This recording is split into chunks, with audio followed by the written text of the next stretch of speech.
É a história de como Deus estava buscando uma noiva para o seu filho. Cada livro é diferente de todos os outros livros. Estou tentando lhe dar a chave para que você mesmo compreenda a mensagem.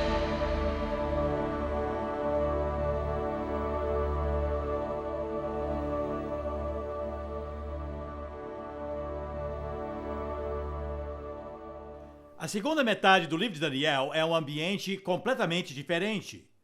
Daniel de 1 a 6 é muito fácil de entender. Daniel de 7 a 12 é muito difícil. Partimos do simples ao complicado. Partimos da terceira pessoa. A primeira pessoa, lembre-se, de agora em diante é eu, Daniel. Ele mesmo está escrevendo sobre si mesmo e sobre as suas visões do futuro. Estamos mudando também da parte onde a maioria é aramaico à parte onde a maioria é hebraico. Portanto, estamos entrando numa parte que é primordialmente para o povo de Deus. Eu, da minha parte, jamais usaria Daniel de 7 a 12 com um incrédulo. Diria que eu estava completamente louco. O assunto aqui não é mais a vida presente de Daniel, e sim suas visões sobre o futuro. E ele faz predições singulares com muita riqueza de detalhes, numa sequência com datas que são muito precisas, como provado pelos eventos históricos. Na verdade, isso aqui é história registrada antes de acontecer. É o exemplo mais extraordinário, estes capítulos, de história escrita antes que acontecesse. E dessa forma, enfrentamos uma implicação. Na verdade, duas implicações. Primeiro, que o futuro é conhecido por Deus. Que ele conhece o futuro tanto quanto o passado, entendam. Ele não consegue mudar o passado, nem Deus pode fazer isso. Mas pode sim mudar o futuro. E o futuro é conhecido por ele. Ele consegue ver adiante. Ele sabe quantos aniversários você vai ter antes de sua morte. Isso está em Salmo 139. Deus contou todos eles antes de você nascer. Esse é o nosso Deus. O homem desconhece isso, mas o nosso Deus sabe. Deus não apenas conhece o futuro, mas Deus molda o futuro. Isso não quer dizer que tudo está predeterminado e planejado. Isso é fatalismo. Há um equilíbrio muito delicado nas escrituras aqui. Nós vamos encontrar uma declaração no livro de Esther quando nós o estudarmos. Uma declaração de Mordecai. Ele disse a Esther: quem sabe você não veio ao reino para um tempo exatamente como esse. Mas ele disse a Esther: ou você cumpre o propósito de Deus, ou se recusar, outra pessoa o fará. Veja o exemplo de Judas Iscariote. Ele não foi predestinado para trair Jesus. Era inevitável que alguém o trairia, e o próprio Jesus disse: importa que o Filho do Homem seja traído, mas ai daquele homem que o trair. É muito importante termos esse equilíbrio entre a soberania divina e a responsabilidade humana. Não é que tudo já está predeterminado, mas Deus tem presciência de todas as coisas. E ele tem o maior livre-arbítrio, muito mais do que nós temos. Então ele molda os eventos. Eu gosto de imaginar um jogador de xadrez. Se eu estivesse jogando contra o campeão de xadrez, um grão-mestre do xadrez, ele ganharia. Mas eu teria liberdade de fazer as jogadas que eu quisesse fazer. Mas para cada jogada ele tem uma resposta. E é certeza que vai ganhar. Há uma certa flexibilidade na soberania do nosso Deus. E precisamos realmente nos agarrar a isso. É muito precioso. Senão vamos escorregar e cair num pantanal. Essa atitude de predeterminação, predestinação, não há nada que você possa fazer. Então não é fatalismo, mas há uma soberania divina que não apenas conhece o futuro, mas consegue moldá-lo. E não importa as nossas jogadas, Deus sempre garante que ele fará acontecer aquilo que ele quer que aconteça. Então é isso que torna a profecia possível. Agora, quando vemos a quantidade de visões do futuro que há em Daniel de 7 a 12, eu preciso explicar algo ou vocês ficarão meio confusos. Vocês vão olhar o quadro aqui e vão dizer: puxa vida, estou muito confuso. Como aquele rapaz americano que tinha CEEK escrito na sua camiseta e perguntaram: o que é isso? Cara, eu estou confuso.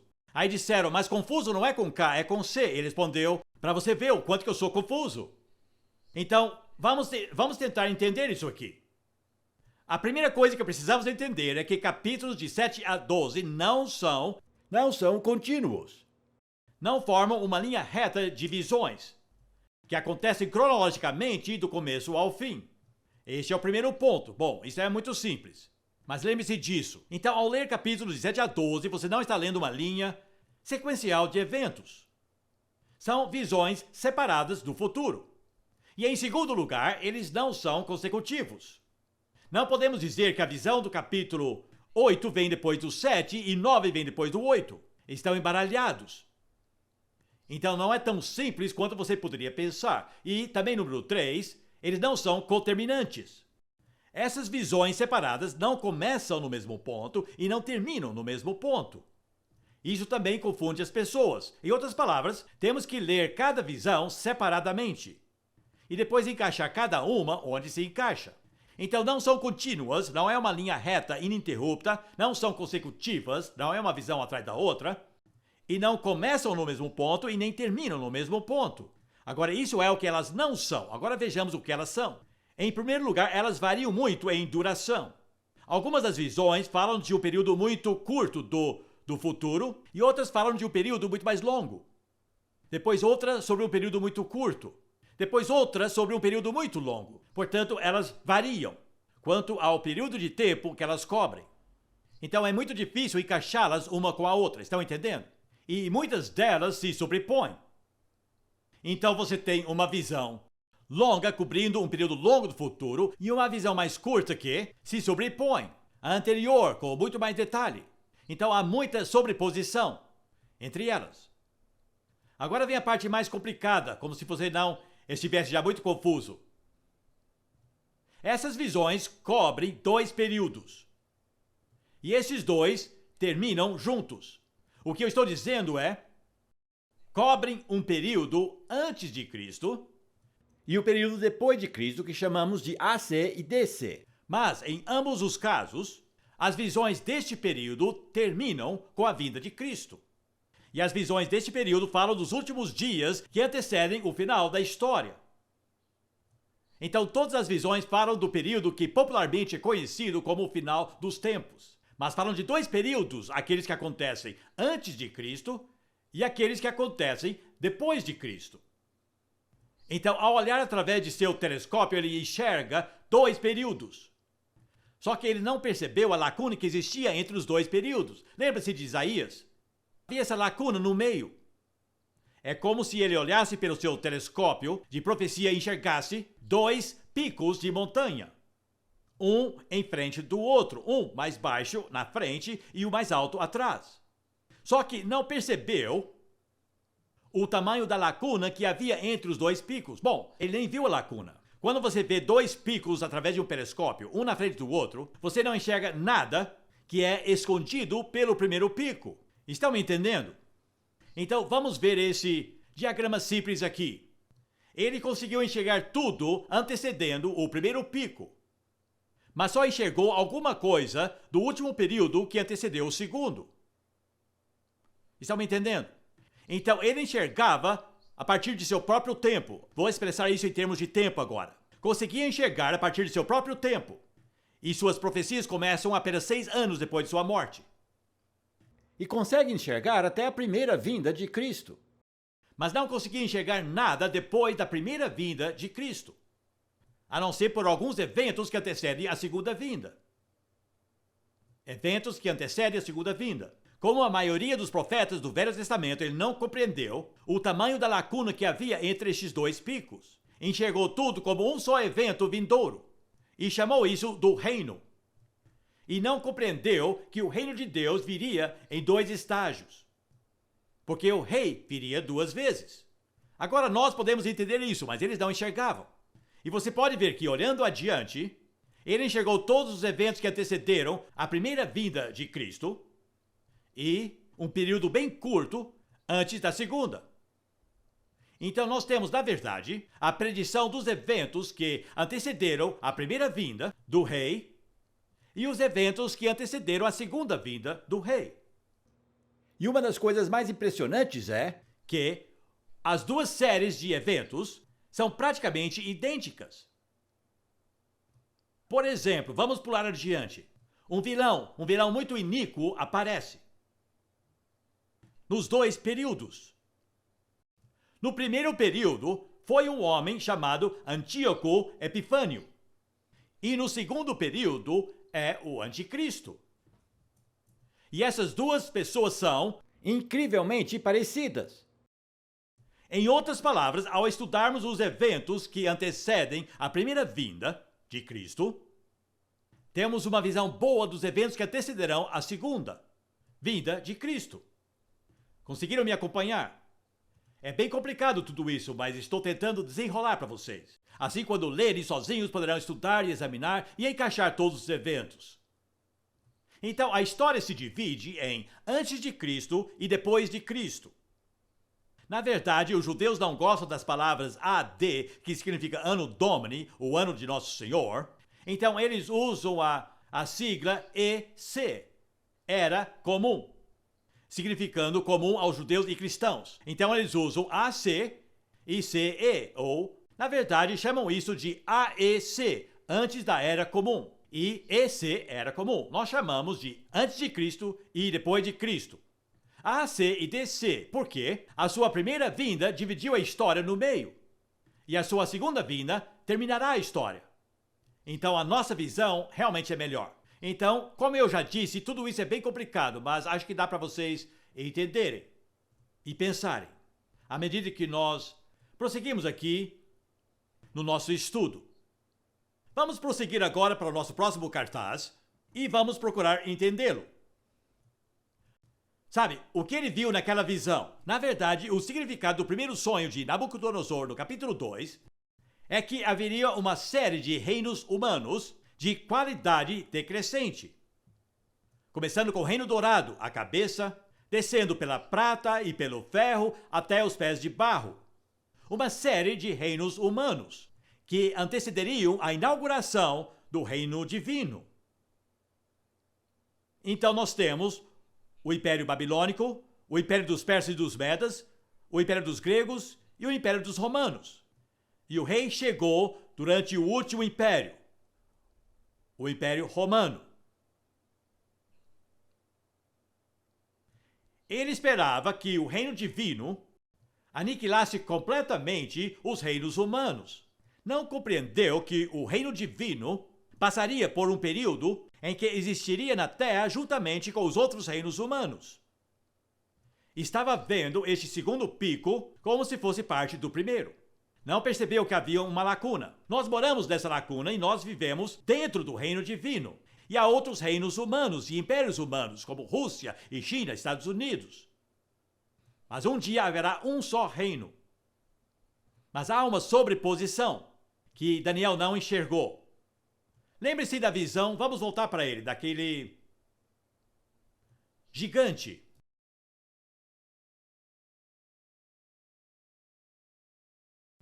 Esquece aqui por um instante. Este é o colosso do sonho de Nabucodonosor. E ele viu quando o gigante veio abaixo, porque ele viu uma rocha da montanha. Uma rocha que não fora tocada por homens. Uma rocha que não fora entalhada. Essa rocha acertou o gigante nos seus pés e ele foi derrubado ao chão. E ele enxergou essa rocha como sendo o reino de Deus, estraçalhando os reinos humanos e tomando o lugar de todos, derrubando-os ao chão e estabelecendo o reino divino de Deus no lugar deles. Agora, ele achou que aconteceria de uma vez. Nós sabemos que acontece em duas etapas. E os reinos deste mundo têm subsistido ao lado do reino divino. Portanto, qual a melhor maneira de estudar tudo isso? Acho melhor passarmos por todas as predições que já aconteceram, para depois estudarmos as que não se cumpriram.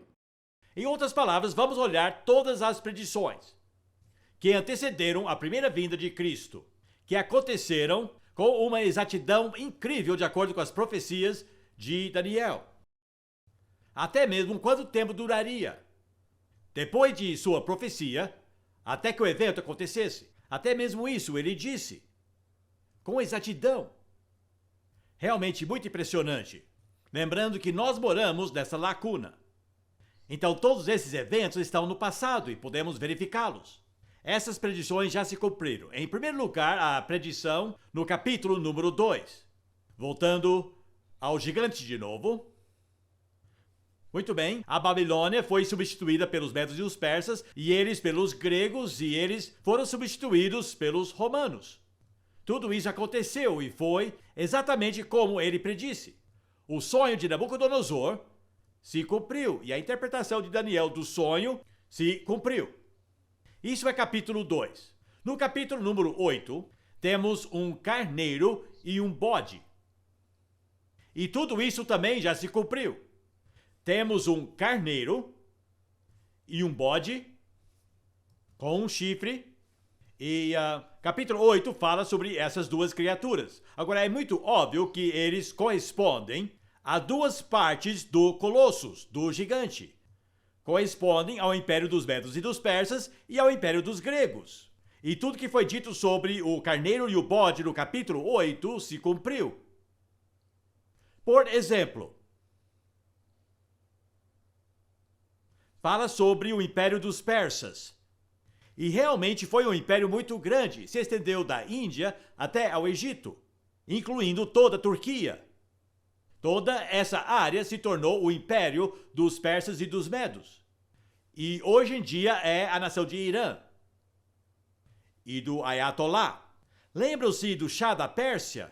Fizeram uma festa enorme para celebrar o aniversário de número 2500 do Império dos Persas. E ele reconstruiu tudo e armou uma grande tenda e tiveram... Bom, algumas pessoas da nossa família real foram até lá para celebrar. E o Shah da Pérsia deu a si mesmo um título novo naquele aniversário de número 2500 do Império dos Persas. Sabe qual foi o seu título? Rei dos Reis e Senhor dos Senhores. Agora vocês podem verificar. Eu preguei naquela época que o Shah decretara sua ruína. Que ninguém poderia conferir a si mesmo tal título e sobreviver. E dentro de um período muito curto de tempo, o Shah se fora. Não dá para escapar ileso, Deus ainda está no controle da história, sabe? E o nosso Deus é para ser temido. Mas tudo que diz no capítulo 8 sobre o carneiro, o Império dos Persas, se cumpriu. Podem ler os detalhes. Não precisamos gastar muito tempo nisso. Agora o Império dos Gregos, que veio depois, o bode, Alexandre o Grande. Sabe que o apelido dele era o bode? Porque estava sempre avançando. O homem morreu com 31 anos de idade e conquistou o mundo. Esse homem avançava como um bode, dando cabeçadas em todo o mundo. Os educados o chamavam de Alexandre o Grande, mas os não educados o chamavam de bode. E Daniel predisse tudo isso. Não é impressionante? E este é o território do Império dos Gregos. Agora, quando Alexandre o Grande morreu, muito jovem, com 31 anos de idade, podem estudar. Foi por causa que ele gostava muito dos prazeres da carne. E foram seus pecados que contribuíram para a sua morte. E quando morreu, seu império foi dividido entre seus 4 generais. Eu coloquei as letras aqui. Em primeiro lugar tivemos... Eu nem sei falar isso. Lisímaco, será que está certo? Mais ou menos. Então, Lisímaco ficou com a Turquia. Cassandro ficou com a Grécia. Depois, Ptolomeu, Ptolomeo, já ouviu falar Ptolomeu? Ficou com o Egito. E Seleuco ficou com esse pedaço. E pode observar que Israel ficou bem aqui, preso entre Seleuco e Ptolomeu. Capítulo 11 fala sobre os reis do norte e do sul. Este é o norte e este é o sul. Então foram os Seleucos e os Ptolomeus que realmente colocaram a maior pressão sobre o pequeno Israel. E essa parte é onde encontramos a predição mais impressionante. Não, tem mais um, antes de falarmos dela. Então, o Império Grego foi dividido em 4. Daniel previu tudo. E disse, o problema maior para o povo de Deus será entre esses dois aqui. Como de fato, esses dois não lhe causaram problemas. Ficaram presos entre os Seleucos e os Ptolomeus. Agora o próximo capítulo, capítulo 9, contém uma predição impressionante de quanto tempo seria antes que o rei chegasse. As 70 semanas de Daniel. Agora, claro, uma semana, a palavra para semana é a mesma palavra para 7. 7 vezes 70. Na verdade, não são 70 semanas, são 70 vezes 7, que é 490. E ele disse, a partir do decreto, de retornar da Babilônia para Jerusalém, até a vinda do rei, seriam 490 anos. 70 vezes 7. Agora, temos um pequeno problema aqui. De qual decreto ele estava falando? Porque, na verdade, foram 4. Houve o decreto de Cyrus, que começou o retorno. Isso foi em 536. Depois, Dario fez o decreto, permitindo que mais voltassem. E o rei Artaxerxes fez 2 decretos, permitindo Neemias voltar e construir os muros. Então, qual decreto vamos usar? Agora, não importa qual você usa. Ou você chega no nascimento de Jesus ou ao seu batismo. Não é impressionante? Agora, claro, temos um outro problema. Daniel estava usando o ano solar de 365 dias e mais um quarto, ou o ano lunar de 360 dias. Estava usando o calendário dos babilônios ou dos judeus. Há muita literatura tentando provar qual calendário ele usou. O fato permanece que um pouco antes de 500 anos depois, Jesus estava aqui. Não precisa ser mais perto que isso. Nem todos os detalhes podemos acertar, sabem? Porque há muitos detalhes astronômicos envolvidos, mas chegou bem perto. E, na verdade, um decreto nos leva ao nascimento de Jesus e o outro ao seu batismo. De qualquer jeito, o rei chegou. Não é impressionante ter predito isso? 500 anos antes de acontecer. E acertou. E o rei chegou. Há muitos livros para ler para estudarem todos os detalhes.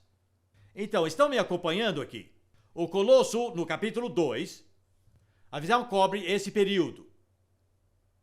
Vamos deixar capítulo 7 por enquanto. O Carneiro e o Bode, no capítulo 8, cobrem esse período aqui. Estão vendo a sobreposição? As 70 semanas, na verdade, são divididas. Não apenas 70, 62. Vamos ver, vamos começar de novo. 70 vezes 7, 49. E depois 62 vezes 7. E depois um restando. Então 70 vezes 7 são 49, 62, 434. Somando dá 483. Não deveria ter dito 490, são 483, certo? Agora, por que ele dividiu isso? Porque foi este o tempo que ele levou para reconstruir Jerusalém. Então aqui temos a reconstrução de Jerusalém. E depois da cidade ter sido reconstruída, serão tantos anos que nos leva a 69 vezes 7. E aí o rei virá. E ficou uma última semana, e vamos ver isso depois. Porque eu acho que quanto a essa última semana, ele foi além deste pico e viu o último. E há uma lacuna enorme entre a 69ª semana e a 70ª semana. Mas podem estudar os comentários se querem entender mais. Agora o capítulo número 10. Capítulo 10 cobre este período e nos dá uma visão impressionante sobre o fato de que todos os conflitos terrenos têm um correspondente, uma batalha espiritual que está acontecendo, atrás das forças demoníacas que estão por detrás dos reinos terrestres. Essa é uma visão impressionante que Daniel nos dá. Mas muitos cristãos hoje estão enfatizando isso demais. Vamos falar sobre isso depois. Atrás de toda e qualquer potestade terrena, cada governo e nação, há um príncipe demoníaco. Há um demônio. Atrás de pessoas que querem dominar outros países. Isso é fácil de acreditar quando você vê o caso de Tchecoslováquia hoje. É bem demoníaco a forma com que destroem a própria terra. Mas sabem, as forças demoníacas são destrutivas. Fazem qualquer coisa para se tornarem poderosos. Os homens ficam possuídos. E somos informados nesse capítulo 10 acerca do príncipe da Pérsia e o príncipe da Grécia. E como Deus envia Miguel para vencê-los e tratar com eles. Isso é guerra espiritual. Guerra mesmo, os demônios lá em cima, os príncipes, os anjos iníquos, os anjos caídos, potestades atrás de todas as batalhas travadas aqui embaixo. As batalhas terrenas refletem as batalhas espirituais que acontecem lá em cima. Essa é a visão singular que temos em Daniel capítulo 10. Agora, observe que Daniel não está envolvido naquela batalha. fica a cargo exclusivamente dos anjos. Infelizmente, muitos cristãos estão construindo uma estratégia inteira baseada em apenas 2 versículos em Daniel 10. Tenho certeza que já ouviram falar, chama-se guerra espiritual. Antes de começar uma cruzada evangelística, você tem que identificar a potestade que domina a cidade e amarrá-lo antes que você pode começar a pregar o evangelho. Na minha opinião, isso é totalmente errado e uma distração da nossa tarefa. Jesus não disse: ide por todo o mundo, achem os demônios e amarrem-nos. E sim, ide e fazei discípulos de todas as nações. Mas hoje em dia isso é muito popular. E muitos vão me criticar por dizer uma coisa como essa. Mas deixem a guerra espiritual para os anjos. Não tente procurar demônios. Eu observo que Jesus e os apóstolos nunca saíram à procura de demônios. Mas quando o demônio vinha para atacá-los, tratavam com ele. Creio que este é o modelo para nós. Nunca saindo à procura de demônios para amarrá-los. Ao contrário, vamos fazer a nossa tarefa de fazer discípulos para o reino. E se demônios se manifestarem, vamos tratar com eles no nome de Jesus. Paulo teve tanta paciência com um deles que esperou 3 dias antes de expulsar o demônio que estava atrapalhando suas reuniões. Não se envolva em guerra espiritual a não ser que os demônios se manifestem e comecem a te atrapalhar. Daí você lida com eles no nome de Jesus. A nossa tarefa é bem diferente, é espalhar as boas novas da salvação em Jesus. No caso de Daniel, aconteceu enquanto ele orava e Deus lhe mostrou o que estava acontecendo lá em cima. Mas que Deus estava tratando com isso com outros anjos. E que Daniel deveria prosseguir com sua tarefa aqui embaixo. É apenas o entendimento que nós temos que ter. Também podemos exagerar, por exemplo, Efésios 6. É verdade que a nossa luta não é contra carne e sangue, mas sim contra principados e potestades dos lugares celestiais. Mas nessa luta, eles que nos atacam primeiro. Não saia à procura deles, porque isso vai nos distrair bastante se nos envolvermos demais nisso, mas é um entendimento que temos que ter, que todas as lutas aqui embaixo há, no certo sentido, um reflexo da luta que está acontecendo nos lugares celestiais, entre as forças da luz e das trevas. E Deus permitiu que Daniel visse isso. Mas Deus lhe disse: estou tratando com isso. Deixa isso comigo. Faça sua tarefa aí embaixo.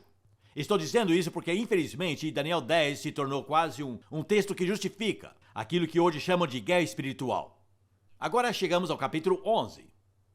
O capítulo 11 cobre apenas onde estamos, um pouco desse período. E eu acho que o capítulo 11 é a predição mais impressionante do futuro que há na Bíblia inteira. Em 35 versículos, há 135 eventos importantes preditos. E é tão impressionante que eu tenho aqui uma folha de papel, frente e verso, detalhando estes 35 versículos. Não temos tempo para ver isso agora. É assustador só de olhar, mas levem para casa. E se um dia tiver curiosidade acerca das predições da Bíblia, olhem esta folha de papel. Fala de um período muito curto de tempo que antecedeu a vinda do primeiro rei. E em apenas 35 versículos temos 135 eventos importantes, descritos em detalhes. Agora, os estudiosos liberais não conseguem lidar com esse capítulo. Segundo eles, Daniel jamais poderia ter escrito este capítulo. Deve ter sido escrito 400 anos depois. Mas Deus conhece o começo e o fim e sabe diferenciá-los. E Deus capacitou Daniel para escrever isso. Eu distribuí. Alguns podem achar interessante e outros não. Mas se um dia você quiser uma prova da profecia, os cumprimentos aqui neste capítulo bate o recorde da Bíblia inteira. Não há outro livro na Bíblia, nenhum outro capítulo na Bíblia com uma concentração tão incrível de predições acerca do futuro. Como eu já disse, na Bíblia inteira há 735 predições. Bom, 135 delas estão em 35 versículos de Daniel 11. Não é incrível? Bom, realmente prova se você crê ou não ao ler um capítulo como esse. Capítulo 12 trata exclusivamente deste segundo grupo, de eventos que antecedem a segunda vinda. Agora, tudo isso foi cumprido no passado, mas há uma coisa aqui sobre a qual eu quero falar. No capítulo 11, quero falar sobre este homem. Este é o anticristo que veio antes de Cristo. Essa é a única representação que temos deste homem horrível, Antíoco Epifânio. E ele é predito no capítulo 11 como a maior praga contra o povo de Israel, antes da vinda do rei. E o nome Antíoco Epifânio para o povo de Israel é terrível. Nem gosto de falar sobre o que ele fez. Ele se tornou, na verdade, o regente no Império Seleuco, aquela parte do Império Grego que ficava ao norte. Ele era o guardião de um rapaz que, na verdade, era o rei, mas ele matou esse garoto e assumiu o trono como rei. Foi o pior tirano de todos, estava determinado a extinguir a religião judaica. Profanou o templo com o sacrifício de um porco sobre o altar e também ele encheu o templo com prostitutas. Sabe, fez as piores coisas que você pode imaginar. Erigiu uma imagem de Júpiter no templo lá em Jerusalém. Isso foi o que provocou a revolta dos Macabeus. Quem já estudou um pouco de história sabe que a revolta dos Macabeus aconteceu por causa desse homem. E ele é, num certo sentido, um paralelo do anticristo que virá no final da história. Eles pertencem juntos. Um é a sombra do outro. E se quiser saber sobre o anticristo, leia sobre este homem. Agora vamos olhar rapidamente as predições que ainda não se cumpriram. Lembrem-se da rocha que veio da montanha, que causou a derrocada daquele gigante e derrubou os impérios humanos e substituiu-os. Isso ainda não aconteceu. Embora o rei já veio uma vez, ele ainda não assumiu os reinos do mundo. Ele fará isso na segunda vinda. E depois temos o capítulo 7. E o capítulo 7 contém algumas coisas bem extraordinárias. E eu creio que, muitas pessoas tentam alinhar capítulo 7 com o capítulo 2. Por isso eu coloquei uma linha pontilhada aqui. Dizem que as 4 criaturas estranhas de capítulo 7 são os mesmos dos 4 reinos de capítulo 2. Mas eu acho que não se encaixa de forma alguma. E tem muitos motivos porque eu creio assim, mas não tenho tempo para explicá-los. Mas no capítulo número 7, temos uma figura de 4 criaturas estranhas. Um leão com asas, seguido por um grande urso, seguido por uma onça com asas e 4 cabeças, seguido por aquilo que só pode ser um dragão, seguido por um reino. Um reino em que o domínio de Deus é estabelecido na terra, por uma figura como o Filho do Homem, vindo nas nuvens, para reinar com os santos do Altíssimo. Agora, com certeza, isso ainda não aconteceu. Eu creio que o que nós temos aqui é uma introdução à segunda vinda de Cristo. E se me perguntar, bem, então o que são essas 4 criaturas, simplesmente não se encaixam. Os impérios dos persas, dos gregos e dos romanos simplesmente não se encaixam, porque há tantas discrepâncias. Por exemplo, essas 3 criaturas ainda existirão quando a 4ª aparecer. Porém, é essa que sofre golpe mortífero que permite que o reino de Deus seja estabelecido. Vou fazer uma especulação aqui, e é por especulação, não quero que vocês entendam isso como uma revelação. O que ele traz à mente um leão com asas? Qual a ideia?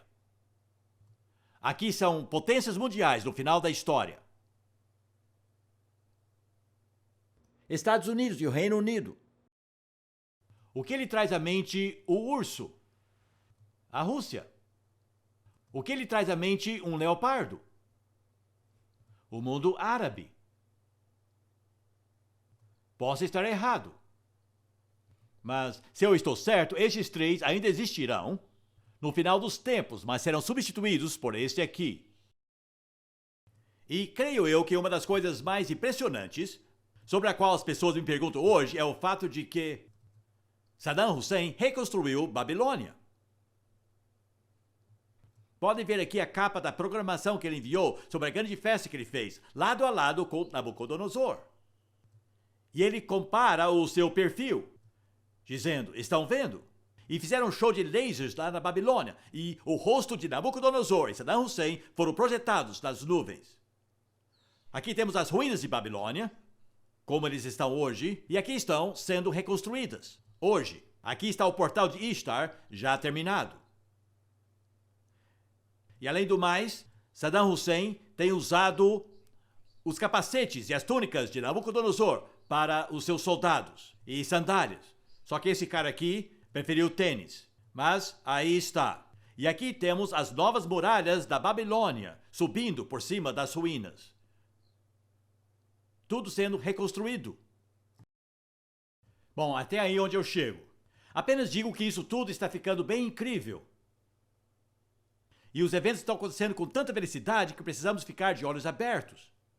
Mas eu creio que no capítulo 7 temos as últimas potências mundiais, que serão substituídos pelo Anticristo, e o estabelecimento final do reino, o Filho do Homem vindo nas nuvens de glória, para tratar com o Anticristo e assumir os reinos deste mundo, que se tornarão os reinos de nosso Deus e de seu Cristo. Tudo isso está aqui. E a 70ª semana, aqui. Essa 70ª semana, ao estudá-la, verá que é cheia de problemas.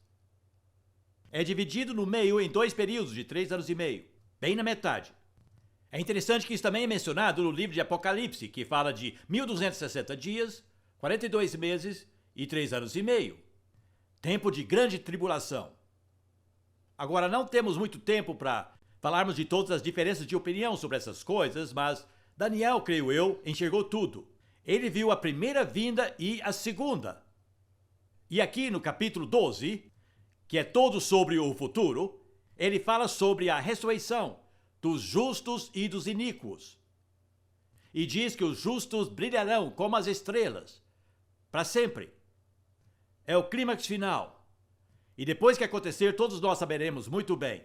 Porque tudo isso foi revelado a Daniel para o futuro? Eu creio que, em primeiro lugar, como um encorajamento ao povo de Deus.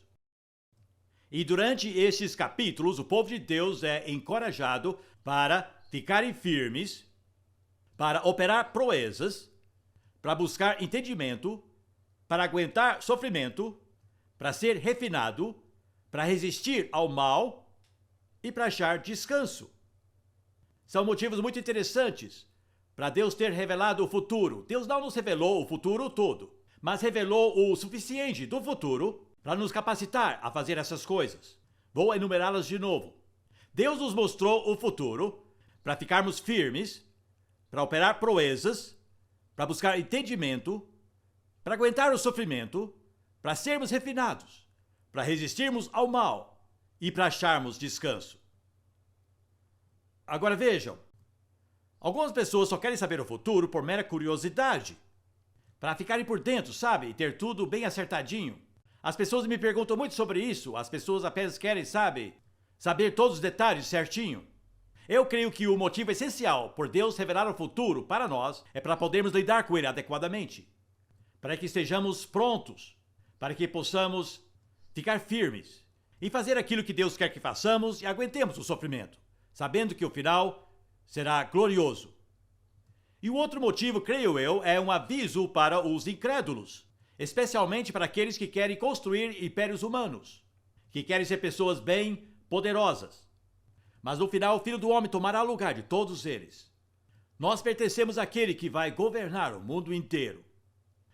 E o Filho do Homem virá nas nuvens de glória para estabelecer o reino dos céus aqui na terra.